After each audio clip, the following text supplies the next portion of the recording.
rongo ki te tangi a te korimako. Kōrero flowing out the hooker force. Kaupapa relevant, kaupapa out of bounds, kaupapa exigent, kaupapa paramount. Nā ko nā whakapiri mai ki te kaupapa tino whakahira hira whakarongo pi kari kari mai. Hare hare mai, o Taringa hare hare mai. We gotta gather up close everybody.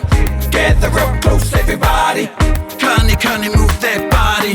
Kani move that body. E ngā iwi, e ngā tōpū mana, whakapiripiri mai, whakatatata mai, anei kia Taringa, e toro atu nei kia koutou, nau mai hoki mai, ki te punua pāho, e whakapāho atu ana i te pokapū o Taringa, anei atu i konei te pīki auahi o Te Awamutu bustling metropolis coming at you. Mātou ko Erica and MC Grandma's back in the house. MC Grandma in the whare. That was my attempt at a scratching one. O ko roa nei tēnā karangatanga ingoa ko uwhia mai kino i au me ato. Oh, well, I better try and... Live up to it. Yeah, live up to it and try some scratching. Pepe ana kōrua. Ai, e tino ora ana. Ai, e tino ora ana. Very happy to be in studio today. It's been a while. Tika, Roa te wā. tino. Ahau It i has tā been a wāhi. while. A Erica i tā wāhi i tētahi wā. Yeah. Ai, kāre aku moni hei rere atu ki tā wāhi. Engari So, mō te tēnā rau. whakamutu atu. Just been working too hard, Jared. Tika. Oh, well, what an awesome time to see you fellas back and safe. Ne? Back and safe home. And we know one of us has been representing our people as he always will do overseas and representing us well, ensuring that our tikanga is maintained. No re tai, re atu nei ngā mihi kia koe, kia kōrua, ko taku tuahine ko ngā huia, o tira koutou i re atu ki tā wāhi, ki te whakahoki mai, i ngā taonga o tātou tūpuna. No re ka pai, ko hoki oro mai koe, kōrua, ki te kāinga. Tēnā koe, tēnā kōrua. Tēnā rawa atu koe tai. Ka mutu ahakoa te miharo o ngā wāhi ki te i māua. Me te nui whakaharahara o tērā kaupapa i haere i māua. Kāri tū atu i tō tātou whenua, i tō tātou motu. Tika. Ka kite e māua ngā wāhi a tāhua ki tā wāhi, ka kite i ngā taone, whakahirahira, engari, kāre he wāhi tū atu i Aotearoa. I feel that. Yeah. Ai, tika. And you know, e hoa mā, really, before we launch into our kiwaha, I just wanted to share an experience with you this morning that I think, you know, ka hari koa te hunga e whakarongo mai nei kia Taringa. And this morning we had the pleasure of welcoming a lot of the regional managers of Te Wānanga o Aotearoa to our Tokoroa campus. Cool. Yeah, it was an awesome experience, Erica. And both my wahine and I, Rana, we decided to give our tikanga level 5 students the opportunity to run the pōwhiri from beginning to end. Now, you know, I want to talk about passion. So I want to talk about passion for our reo, passion for our tikanga. So these tauira that we have, which are current students of Te Wānanga o Aotearoa, they aren't full daytime students. They all have working careers, and we facilitate our program during the evenings and the weekends. But these people gave up time from work. So some of them took annual leave, hours, half days, whatever you want to call it, to be present at our pōwhiri to ensure that our tikanga is maintained. Cool. So they come along, they facilitated the pōwhiri from beginning to end, all their karanga, all their whai kōrero. They're not actually te reo Māori students, they're tikanga Māori students with an element of te reo Māori added in. So, you know, it's just the passion that we have, both from Māori and non-Māori, wanting to ensure that the things that they are learning are being put into practice in a semi-safe space, and they put themselves out there in front of our regional managers of Te Wānanga o Aotearoa. Kia pai mai. So, you know, if mea koe nei te wairua e rongo anau I tēnei wā, ko te inoi kia rere tēnei wairua, ki roto ki ngā wāhi katoa, e ngākau nui mai ana ki te reo me ona tikanga. O tira ko te ao Māori whānui tonu. So I thought, you know, that's some news, a pānui that I wanted to share. And really, I think the majority of our Taringa listeners are in that same space. Kia ora. Yeah. Some of them may want to enroll onto the tikanga that program because it is delivered in right across Aotearoa. So, you Absolutely. know, hop on the hotline e te whānau. Here's a bit of a promo for the ko te hano te ingo tawa hōtaka. Ko te tikanga Māori. Yeah, tikanga Māori. Ko te hapūtanga o te ao Māori. Te hapūtanga o te ao Māori. E te whānau, there you go. Ring 0800 355 553. Oh, wow. Woohoo! Ahakoa kareu i te wānanga. Unlimited. Oh, 800.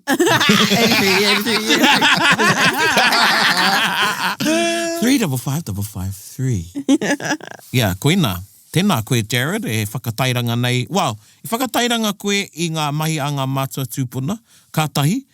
Haria nei e a kōrua ko Rāna Tauira.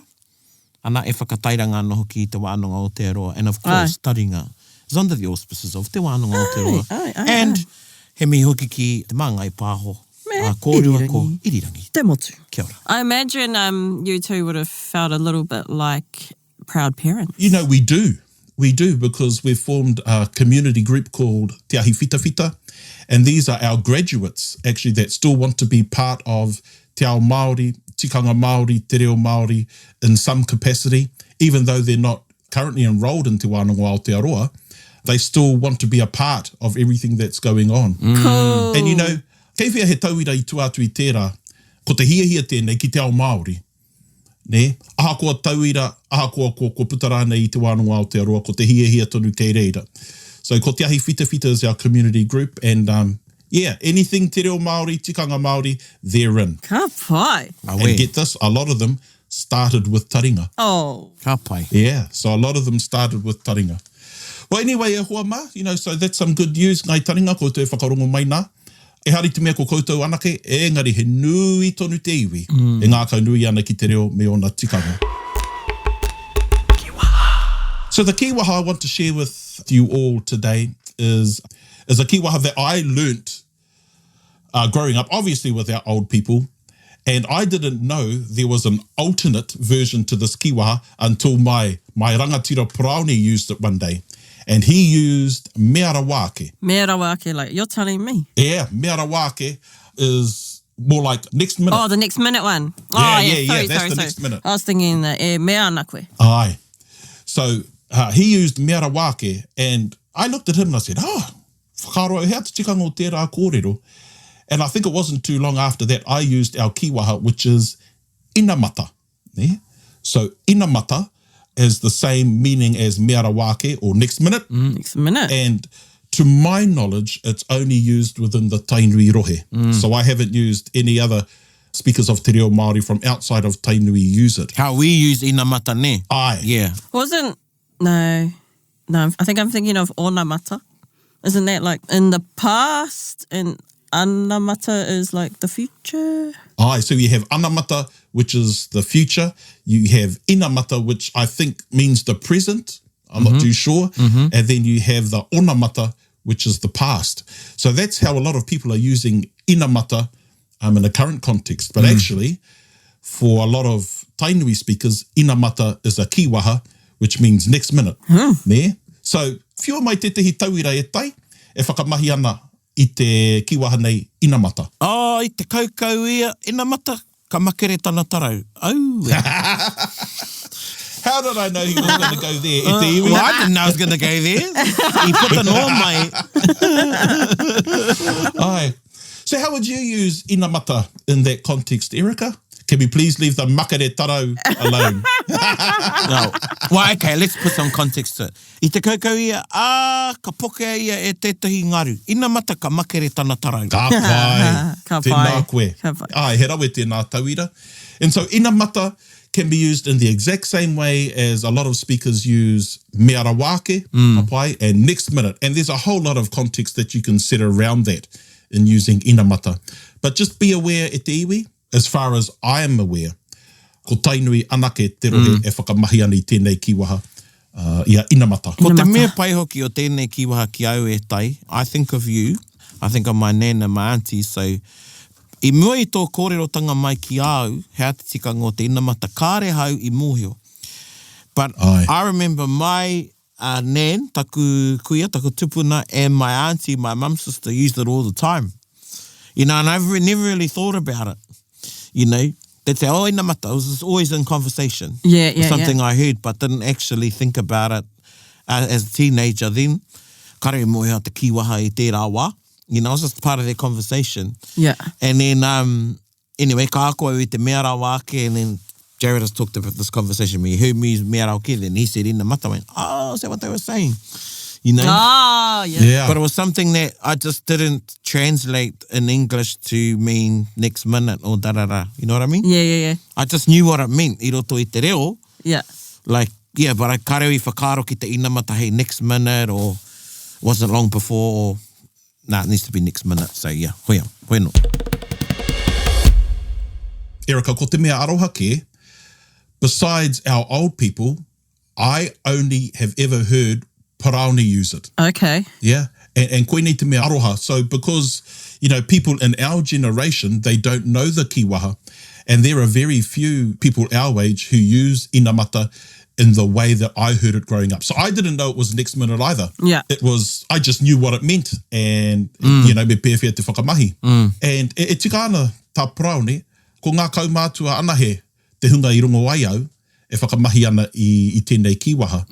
So I thought, you know, this is an awesome forum to bring this kiwaha to, because we're reaching so many enthusiastic speakers of te reo. And, you know, we're not being precious about our kiwaha. We're just stating a fact that inamata is used mostly by the Tainui people. But if it happens to be used in a more public forum, wider forum within other iwi, ka ora te kiwaha. Koina hoki. Okay. How about this? Okay. Ka puta atu tēnei hōtaka, inamata, ka kōrerotia whānuitia te kiwaha. Ana. E te iwi, you can't see me, but I've just given Erika the 2 thumbs up. What an awesome example, ne? Ai. Hei whakamahi tēnei kiwaha. Tika, nā wai tauhou, inamata kua mōhio. Ara? Oh. Yes, It took me a while to there click what that meant. Yes, there are two kiwaha there, you know. Auahi ana Taringa I te rānei e hoa ma. Ka pai, tēnā koe tai. Inamata e te Nō reira. whānau, ka pai. So that's our inamata e te whānau, you know. So it's a kiwaha that we can add to our repertoire. I think it's fairly easy to use. And of course, we all know that there's another alternative out there, which is mea rawake, Mea rawake. used by the majority of iwi. Ka pai. Okay, ko nui rā ngā whawhi, ne? Te whawhi kōrero I tēnei wā. All right. Let's actually get into our session of taringa.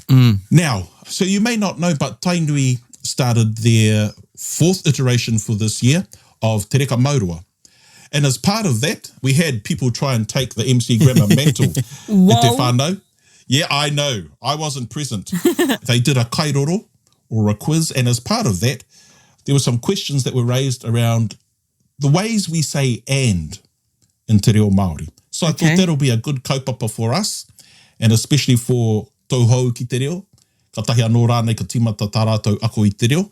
Koe nei pia he kaupapa nui hei kōrerotanga mā tātou. There's 3 ways that we can say and that I want to speak about first. And the easiest one, I suppose, that most of us are familiar with is the use of me. Me. Ka pai. So kei te pai tērā. And how ho whakaro ki te me? Erika, what's your understanding of me and how we use it? Yeah, and. but I... And you know, that's how a lot of people think too. They go, it's just and. So like te kapu me te preti, the plate and Aye. the cup. Yeah. Ka pai, te kapu me te pereti, and when we have a look at that sentence, where actually me is used to connect 2 noun phrases. Okay. Kia ora. After I learnt about using me as a commando, I have to say I got really confused about using me for and. So now I consciously find myself trying not to use it for and. Right, okay, Do you I get me? understand. Because when you use me at What? the beginning of the sentence as a suggestive, Yeah. hey, so you're suggesting something, you know, me Oh, me haere tātou. haere tātou, aye. Yeah, so there's some confusion there for you, Erica, is that what you're saying? Yeah, like ever since, learning about that, now I find when I'm, for instance, talking to my ear, I go to say blah, blah, blah, me, blah, blah, blah, but then in my head I'm like, no, wait, does that make sense? No, what's a different word? Aye. Because now I'm associate me with being at the start of the sentence to direct or command something. Aye. Ngai taringa, if you're exactly like Erica and you're thinking, well, me just means and, well, yes, you are correct. But of course, when we're speaking te reo Pākehā, and is used within most contexts, yeah? Whereas in te reo Māori, he pakurereke. So me in te reo Māori is used to connect 2 noun phrases. Exactly as Paraone said, te kapu me te pireti, te pauka me te naihi, Te kuri me te ngeru. a pai, te whaia me te tamaiti. Okay. Yeah, so there's 4 ways we can say and. Yes. The second one is actually when we're connecting people, ka pai. So if I was to say, ka pai Erika kōrero mai, what's the type of and that we can use to connect people? So like this is when I'm talking to my ear and I'll be talking about our kuri, our dogs, Ai, and be like, oh, kua haere a Ziggy rawa ko Leo ki waho. ka pai. Yeah, absolutely. Yeah, so most of us would know me and then the rāua ko or rātou ko, and there's a whole lot of ways we can incorporate that. Who ko te aha a Ziggy? Ko te aha? Yeah. He kuri? So you would say mai ea me Ziggy. Because they're not people. So Right. Break it down further. Yeah, Parani's starting to have a kōrero about how rāua should be used. Yeah. Oh, this is good. Ai. So normally it's Yeah, normally. Yeah, paitena. reserved for people. Yeah. Normally it's reserved for people or elements of personification. Yes. Yeah. Mea kei te kōrero o te whare. Ne? Tērā pia he whare nui, he whare tupuna e tū ana i te marae. And then you could refer to them that way. So we're talking about elements of personification. Yeah. Or ingoa maunga. Tupuna, yeah. So those that have names, tupuna names, ancestral names, te mea te mea. That's how we would normally use rāua. But it's interesting, ne? So our kaumātua, I remember an esteemed elder was on Tūranga Waiwai and said, nau mai, e mihi ana ki te hunga rangatahi, ne? Me tana ki atu, ko koutou ngā rangatira mō nāia nei, rāua ko a pōpō. Yeah? So in that context, he used rāua in time factors. Yeah?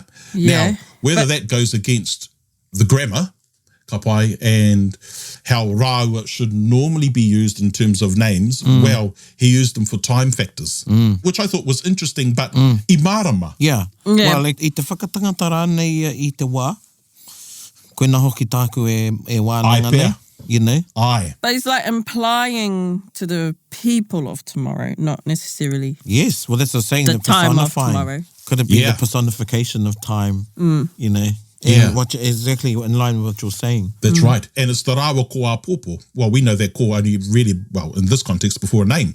And so there's personification going on there, but this is with time. E tai ia tāu e wānanga nei te rāua me te me. $1 million question and he rite tonu te pātai hia. Okay. O tēnei e te. When you're talking about two people, does it always have to be rāua? He pai hoki rā nei te me. Praone me Erika. Well, geez. I know some iwi, like tētahi, ko tātou tamatahuanga o Ngāti Poro. Ai. I was in a Facebook chat, wānanga. Ai. Ana i te, arai te mei te tohe, ngari te ki e te wao. I Ngāti Poro, we say me. Ai. I think there are instances where you would use me as opposed to rāua. Okay. In terms of people. So I guess, is it a hard rule? Do you always need to use rāua for two people? How o pewhi o whakaaro ki te me for two people? Praone me Erika. Praone rāua ko Erika. Yeah, so I would prefer rāua when referring to both of their names. Now, if I was to say e haere ana a praone, and let's just say his assistant, yeah? So e haere ana a praone me tana kai āwhina. Okay. So in that context, it's just kōku taringa mea nei, perhaps that's more permissible, to use me in that context. But I personally wouldn't say e haere ana a praone me ngā huia ki te toa. It just, kāre tikāna ki oku taringa. Now you see, ko te mate o te Māori, ko roa nei tātou e noho ana i tō tātou whenua, kāore whakaro ake, kāore rānei e aro ake, ki ngā reo o te moana nui ākiwa, ki e rātu reo Māori. Yeah. Now, I can say that I haven't heard Samoan speakers say it that way. Okay. Yeah?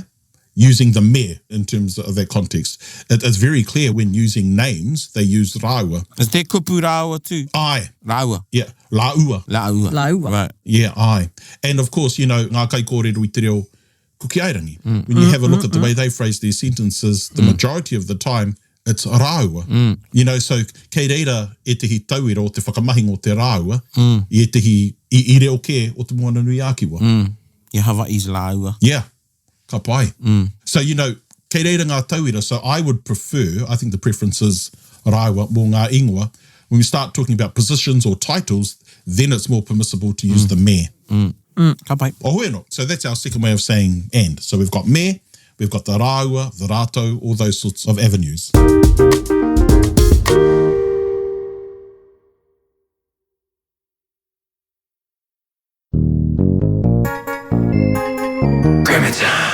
Anei te mea raruraru.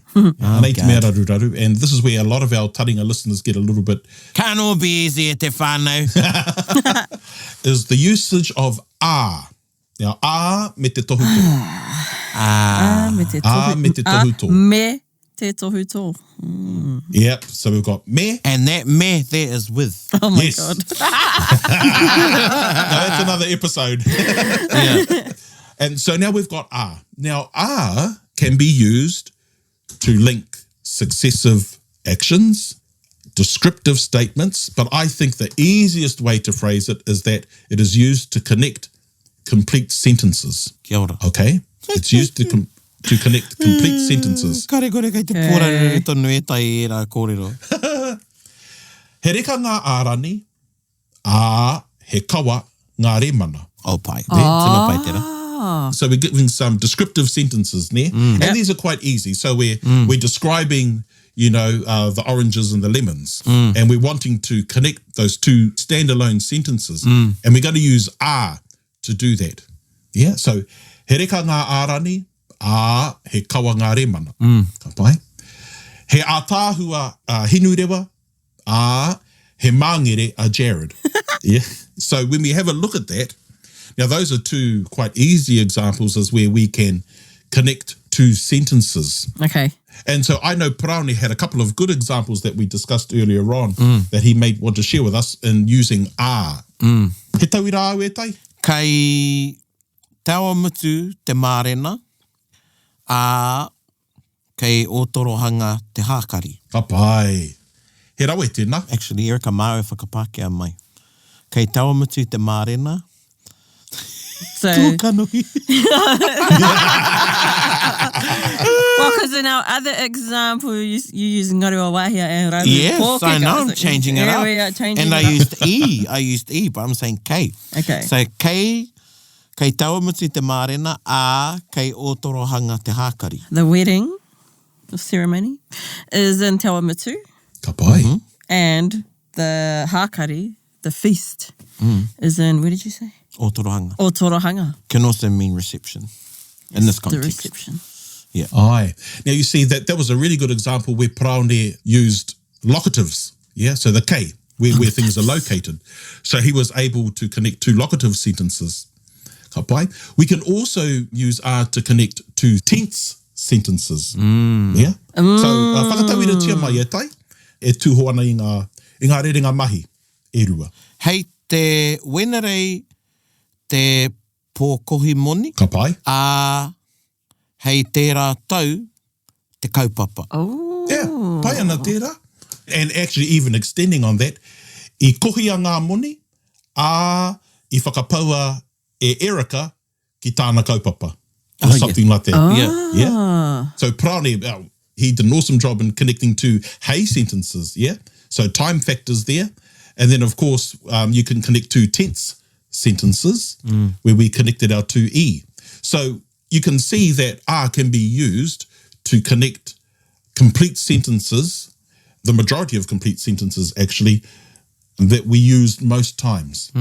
Kia ora. Yeah? And that's what's confusing, because a lot of our taringa, well, not just taringa, a lot of our te reo Māori speakers, they think that we can use and, the me, the same way that we do in te reo Pākehā. Well, actually, e hoa mā, there's probably about 4. I think Praone may have found another one, 5 ways we can say and. What other one did I find? Are you going to get to that? I think so. I think we had another one. Oh, well, we know that mā, ka pai, te ko mā rima, 10 and 5. Right. So that's another way we can say and. Yeah. And actually, atu tahi mā rehua. Oh, koina. There you go. Okay. Yeah. You see, Praone had to take it real hohonu, eh? Yeah, I'm talking about numbers and he takes it to the stars. So, is that simply atutahi and rehua? But why? Well, that's the, and it's Why wouldn't only you with, just it's say- only, well, that's the only, I know, and the numbers, Where ma can be used like an and. yeah, te kau mātahi, 10 and 1, te kau mārua. What about when you go with ma, when you start using, oh no. Let's park the ma, let's Tamariki park the ma. ma. Yeah, so we'll park the no, ma. that's a different Okay. ma. Yep. And so now we're au fait with how to use are, Yeah. connecting Yep, okay. complete Yep, sentences. back to yep. And I think that the comparative to he tere ia a, he pōturi ia. Aye. Oh, okay. Hey, he's yeah. fast and he's slow. That's right. Absolutely. Yeah. So Well, that's similar to your lazy and beautiful. that's right.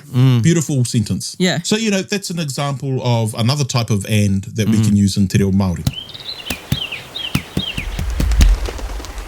Now, the last and I want to talk about is hoki. Yes. Hoki, hoki, tonu mai, te wairua. And we know that hoki can be and, also, or to. And it all depends on how you use it. But I think the most often way we use hoki is when giving a list. Yes. Yeah, You use when it at the giving a end. list. Use it at the end, absolutely. So, we could say, he pene, he pepa, he iwai a hoki, kei runga i te tepu. Yeah. Yeah. You could translate that as being and or also. Some people, more often than not, hoki is used with anō. So, he pene, he pepa, he iwai a anō hoki, kei runga i te tepu. And then, of course, that's and also. Yeah. So when we're giving a list, that's how we would use hoki. Okay. And it can be translated as and within that context. Yeah? Ka So- pai, maramana tēnā ki a koe, Erika? All right. So like, ka hoko au, he miraka, he pata, he ki hoki. Koina. What if you're like listing people? Well, it all depends if you're using their names or if you're using their titles, yeah? So we could say, he kaiako, he tumuaki, he tauira hoki kei runga i te pahi. All right. Yeah. Now, in terms of I names... was just trying to would- think of like how I would list my siblings, but then I suppose I'd end that off with akutaina, not hoki. Yeah, yeah, ka pai. And you would probably use the rātou. Ko mea, rātou, ko mea, Oh yes, akutaina. true that. Aye. Yeah, and that's our and there. So, Huama, those are our 4 different ands, that I think can be really helpful for our taringa listeners, our te reo Māori learners, who sometimes get confused with when they're thinking in te reo Pākehā and think that and substitutes within all contexts. And, ko rongo tātou i tēnei rā, kaore hoki e pērā, ko te me, ko te ā, ko te hoki, me te mā i e tehi horopaki, te huarahi e putai, te tikanga o te and i roti a tātou kōrero. Okay, Cool. yeah. So that's our kaupapa e te iwi mō tēnei rā. Tētahi atu ka wānanga tonu tātou i te hoki, Ai, me te noho a te hoki ki te taha o etahi atu kupu. tika. Hei whakakaha i te kupu. All right. Me Because te you atu. just used it as kaore hoki. Yes. Ai. And it's something for our taringa listeners to probably get excited about for our next session. Starting to build up now. Exciting, it's Yeah. so exciting. Yeah, so and it's something we can discuss, but for our taringa listeners out there, when you say ai, ka pai, we all know that it means yes. But what's the difference when you say ai rā, ai hoki, ai rā hoki? Ne? No idea. Does that all mean yes? Is it all the same? And similarly, when you say kia ora, you can say kia ora rā, and then another variation can be kia ora mai. Now, in that context, does that all mean hello? Okay, let's just give them a little taster. Yeah. Because koe tētai e kaha kōrero ana i te kia Kia ora mai. Ai. Ne, nā, hei kōrero whakamutinga tēnei. Ka pai. Oh, well, ko te kia ora mai, I've only heard one other person use it, and that's whaerāhera no te tai tokerau. Ne? I te kura reo māua, e noho wana e kai ana, tahi ka hari mai he kai mā māua. And ko tāna, ka ki atu, ai kia ora mai. Ne?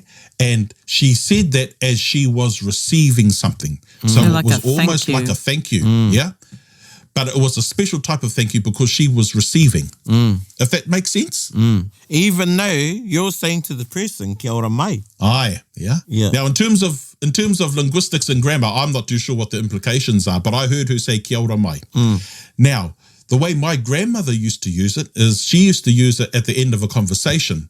So e kōrero ana I rungi te waia, kaua a kanohi nei. And when she finished, she used to say, kia ora mai, ne?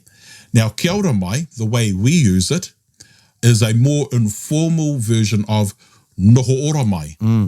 Yeah? Yeah. So I thought that, because we're kare no tāua kia kōrero.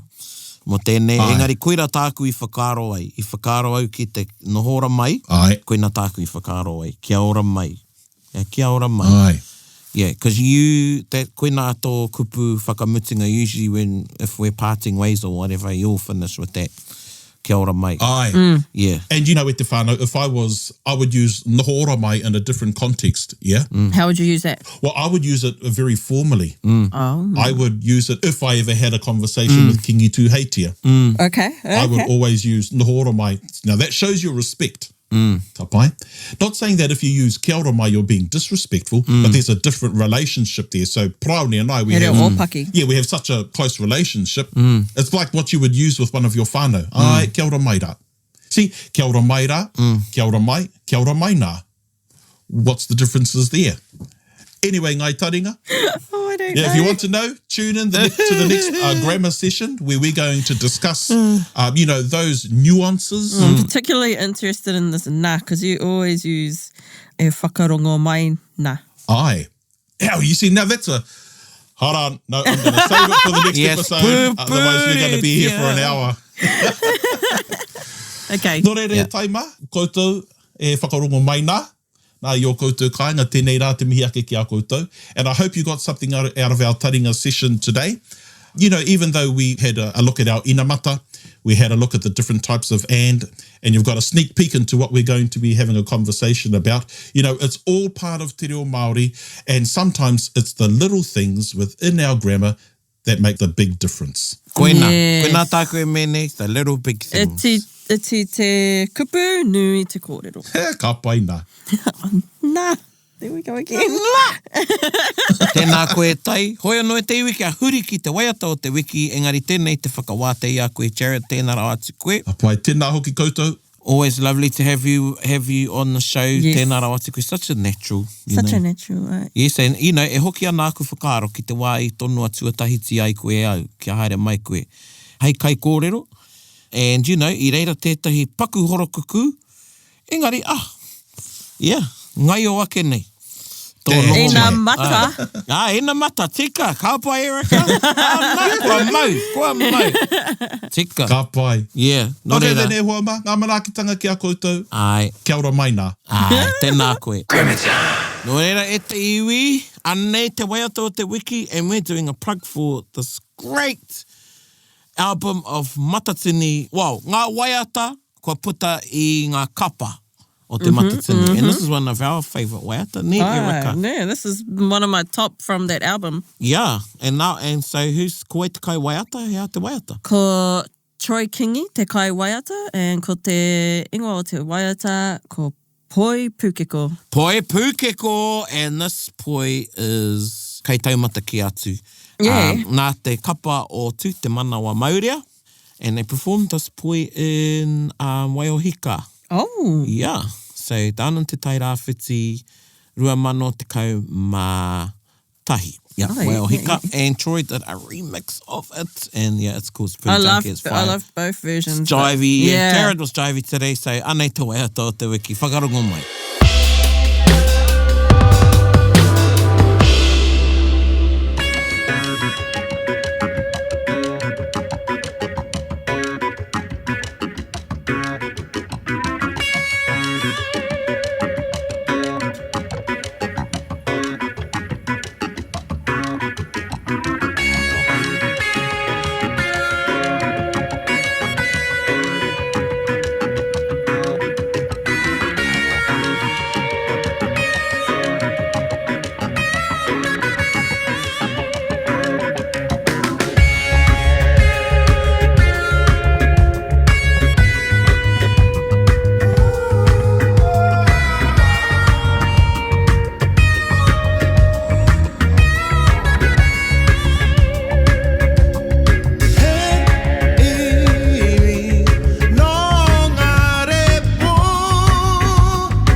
ki tamariki, rongo whakaata. Whakarongo mai ra ki te tangi o te manu, te manu I tuke. Whakarongo mai ra ki te tangi o te manu, te manu I tuke. Whakarongo mai ra ki te tangi o te manu, te manu I tuke. Whakarongo mai ra ki te tangi o te manu, te manu I tuke. Whakarongo mai ra ki te tangi o te manu, te manu I tuke. Whakarongo mai ra ki te tangi o te manu, te manu I tuke. Whakarongo mai ra ki te tangi o te manu, te manu I tuke. Whakarongo mai ra ki te tangi o te keko, poo! Ia haerenga, kia ata haere. Hiteki kia iti nei, kia iti nei. Whakaewa I ngā waitaumaha, e te kura iti. Kia puta te koro ai, puhurangi. I te mata o te rā hoki atu ki ngā hua kua whangaia. E ngā whae a pākura o te ārai. Ko te pua te keko, keko, keko, ko te aroha. Ko te hirimi aro, hari hari kai. Uku kata kata whakapono mana ki tamariki, rongo whakaata. Uku kata kata whakapono, te manu I tuke. Whakarongo mai ra ki te tangi o te manu, te manu I tuke. Whakarongo mai ra ki te tangi o te manu, te manu I tuke. Whakarongo mai ra ki te tangi o te manu, te manu I tuke. Whakarongo mai ra ki te tangi o te manu, te manu I tuke. Whakarongo mai ra ki te tangi o te manu, te manu I tuke. Whakarongo mai ra ki te tangi o te manu, te manu I tuke. Whakarongo mai ra ki te tangi o te manu, te manu I tuke. Whakarongo mai ra ki te tangi o te keko, poo!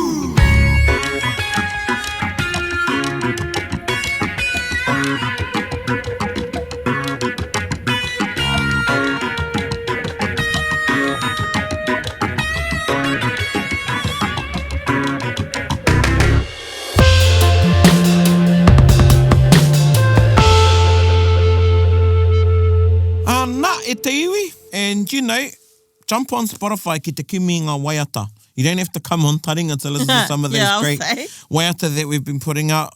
E whakatairanga ana I ngā waiata o te matatini. So jump on there and have a look for those songs. But yep, just another mihi ki te kapa o tū te manoa Maurea.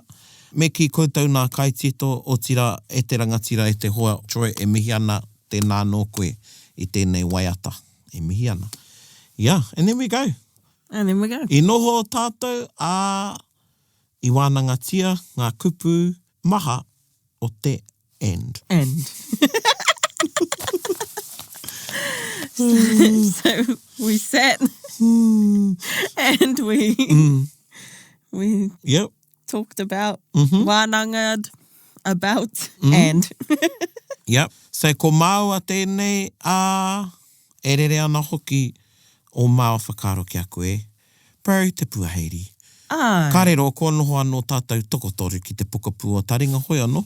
That's us, e te tuahine. Ka pai. Once again, my Ko pleasure. tāua, ko tātou tērā. Ana. And ngā manakitanga ki a koutou. Thank Ko you. te whānau, me ngā māhanga tēnei te haere mai nei. And e mihi nui ana kia koutou e te whānau to all of our avid listeners, new listeners, wherever you are in the world, tēnā rau atu koutou. Me kore ake koutou o tira e rere tonu ana ngā mihi Taringa ki te māngai pāho, kōrua ko irirangi te motu. E tautoko mai nei I a Taringa. And this is it's our honour to thank you all on behalf of the wider Taringa whānau. Pai. Ka pai. Hai, koe no, kia ora. Hey, kona, I was about to say kia ora. Kia ora mai. Kia ora e te whānau e kona mai. Hey, kona. Bit fuck, got on my feet, cuddy. Get the rope close, everybody, buddy.